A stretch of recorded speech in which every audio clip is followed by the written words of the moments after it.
Jujur aja ya, awalnya gua kira ini cuma cerita cinta biasa. Cinta pertama yang canggung, deg-degan tiap ketemu, dan ya, penuh rasa penasaran. Tiap pagi, sengaja datang lebih pagi.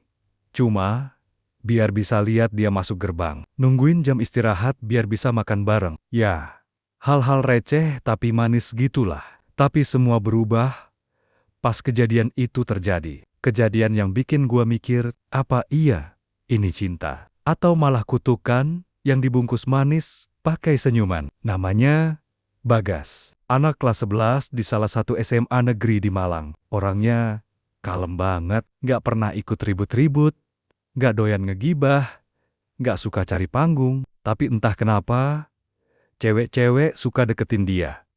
Bukan karena tampangnya doang sih, tapi karena dia punya sesuatu yang beda, auranya tenang. Kayak air sungai yang ngalir pelan, tapi dalam. Kalau dia ngomong, nadanya lembut. Nggak pernah nyakitin. Bahkan pas dia kesel, dia masih bisa bilang, nggak apa-apa. Gue ngerti kok, anak-anak di sekolah manggil dia Bagas Bumi katanya. Karena pembawaannya adem. Tapi gue pribadi selalu ngerasa ada sesuatu yang Bagas pendem. Kayak ada luka gede yang dia sembunyiin di balik mata kalemnya. Dan bener aja, waktu dia jadian sama Sela, cewek paling rame di kelas, semua orang ngira itu bakal jadi kisah cinta yang sweet. Nggak sedikit yang bilang, wah, akhirnya si Bagas buka hati juga ya. Tapi dari awal pun ada yang aneh. Dia nggak pernah pegang tangan Sela, nggak pernah nyium keningnya, bahkan peluk pun ogah-ogahan. Alasannya sih jaga batas. Tapi kadang ada cara dia lihat Sela yang bikin merinding. Bukan tatapan cinta. Lebih kayak takut kehilangan, tapi juga takut mendekat. Dan semuanya mulai kebuka pas kejadian sore itu, waktu mereka ngerjain tugas bareng di rumah Sela. Sela yang udah nggak tahan nahan rindu, akhirnya nyium pipi Bagas, pelan, cuma sebentar. Dan di detik itu juga, Bagas langsung kejang. Mata ngelotot, badannya kaku kayak kesetrum. Tangannya mencakar-cakar lantai, sambil mulutnya komat-kamit nggak jelas. Suara yang keluar dari tenggorokannya, bukan suara manusia. Gue masih inget banget, malam itu, Sela bener-bener nangis kayak anak kecil. Ibunya panik, tetangganya pada dateng, semua pada bingung harus ngapain. Bagas masih kejang-kejang, matanya putih semua, terus dia nangis. Tapi bukan tangisan biasa. Itu kayak suara batin orang yang udah nggak sanggup nahan beban hidup, tapi nggak punya pilihan buat nyerah. Dan yang paling bikin merinding, dari mulutnya keluar kalimat pelan banget. Kayak bisikan. Tapi kedengeran jelas, kamu janji sama aku. Nggak bakal sentuh yang lain. Suaranya bukan suara Bagas. Nada bicaranya, cewek. Besoknya, suasana sekolah kayak beda. Anak-anak mulai bisik-bisik. Katanya Bagas kerasukan. Ada yang bilang dia masuk angin parah. Ada juga yang bilang dia ngelakuin hal haram sama Sela, makanya kena tulah. Tapi gue nggak percaya semua itu. Gue lebih percaya ada sesuatu yang lebih dalam dari sekadar cerita mistis biasa. Soalnya waktu gue duduk di bangku paling belakang dan ngeliat Bagas masuk kelas, gue langsung ngerasa aneh. Wajahnya tenang, senyumnya masih sama. Tapi tatapannya kayak orang yang udah mati rasa. Lo tahu nggak rasanya lihat orang yang senyum, tapi matanya minta tolong? Itu Bagas. Gue mulai perhatiin dia diam-diam. Dia sekarang sering nyendiri. Sering bengong ngeliatin jendela. Dan yang paling bikin gue ngerasa nggak enak, setiap kali ada cewek yang iseng nyentuh dia, kayak dorong-dorong bercanda gitu, dia langsung kaget. Bahkan pernah sampai nutupin mulutnya sendiri. Kayak takut sesuatu keluar dari tubuhnya. Gue makin curiga ada yang gak beres. Dan yang bikin makin parah, dia mulai nulis-nulis aneh di buku catatan. Gue pernah ngintip halaman tengah bukunya dipenuhi tulisan tangan kecil-kecil, kayak mantra atau bahasa lama gitu. Tapi yang bikin gue merinding, ada satu halaman yang dia coret ulang-ulang pakai pensil sampai bolong, dan tulisan di atasnya cuma satu. Dira, aku masih di sini. Siapa Dira? Nama itu nggak pernah muncul sebelumnya. Sela juga nggak kenal siapa itu. Dan waktu gue tanya langsung ke Bagas, dia cuma senyum. Senyum datar. Sambil bilang, nggak semua yang pergi bener-bener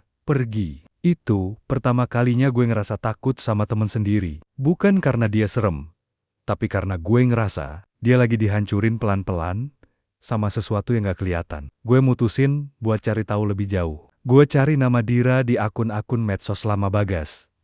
Nyari di postingan jadul, kolom komentar, bahkan foto-foto dari zaman SMP. Dan akhirnya gue nemu satu akun. Cewek, username-nya udah dihapus. Tapi komen terakhir dia di foto Bagas yang diupload tahun 2019 bilang gini, kalau nanti kamu ketemu cewek lain, ingat janji kamu malam itu. Dan caption, fotonya di bawah pohon tua, cinta nggak butuh saksi. Gue langsung gemeter. Pohon tua, janji, cinta yang nggak butuh saksi, itu bukan kalimat anak remaja biasa bro. Itu semacam sumpah.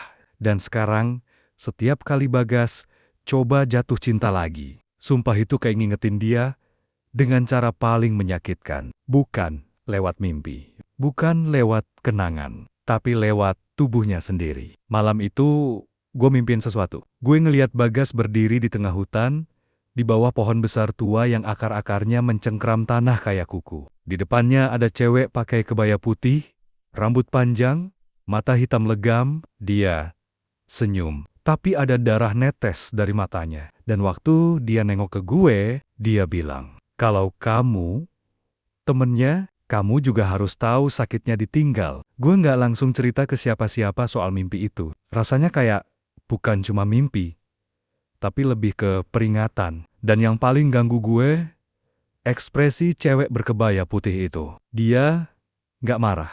Dia nggak jahat. Dia tersakiti. Sejak malam itu, gue mulai jaga jarak dari Bagas.